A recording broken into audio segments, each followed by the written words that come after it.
Hi everyone, it's Lauren with Knit a Bit Crochet Away, and here's what I am working on this week.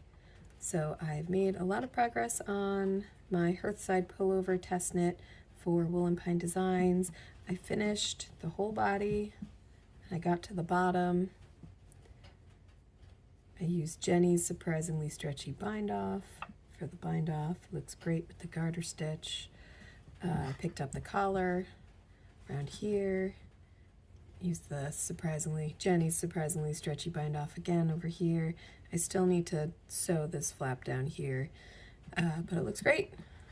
And then I have one sleeve that I started, still in progress, but the pickup stitches look beautiful with the brioche, and I'm really happy with it. I like the fade that I got, the subtle fade with all the different colors.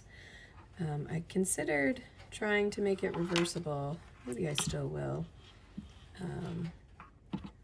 because the wrong side looks really pretty too.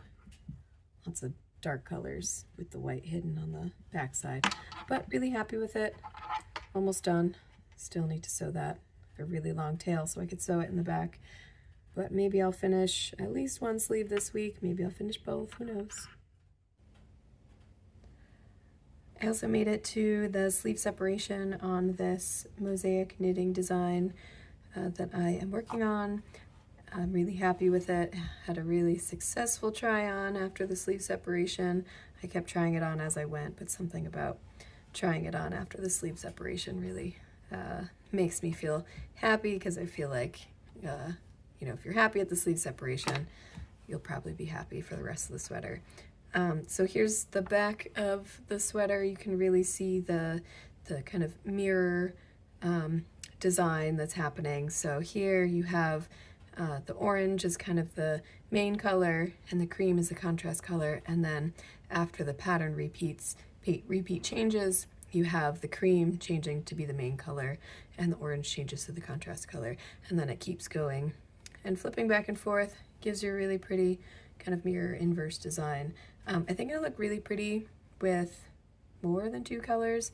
I might make another one just to see how it looks, but I'm really happy with it. I might try to do the collar this week because I hate a floppy neckline, and I think it just makes it look really nice and finished once the collar's on. I also made a lot of progress on this corner to corner blanket that I'm crocheting. I finished one skein of yarn. I moved on to the second skein. I've made pretty good progress on the second skein, but I'm really happy with it. It's really long. I think my 5-year-old's going to love it. I've just been doing increases on each round still with the corner to corner, not round, row, with each row that I work. For this corner to corner, and I think it's almost time for me to start flattening it out because I want to make it a rectangle instead of a square. So I think I'll wait until I have a little bit more worked on the second skein before I start leveling it out. And I want to make sure that I use all the yarn possible and not run out when I get to like the very end of the corner. So I have 4 skeins total, so I'll make a decent dent in the second skein before I start flattening it. That way I have like half the second skein and half of the third skein to get a good rectangle shape, and then I'll start decreasing on each row. But really happy with it. So that's everything I hope to be working on this week. These 3 things I'm going to focus on: collar, sleeves, maybe start flattening out into a rectangle for this blanket. But really happy with everything so far.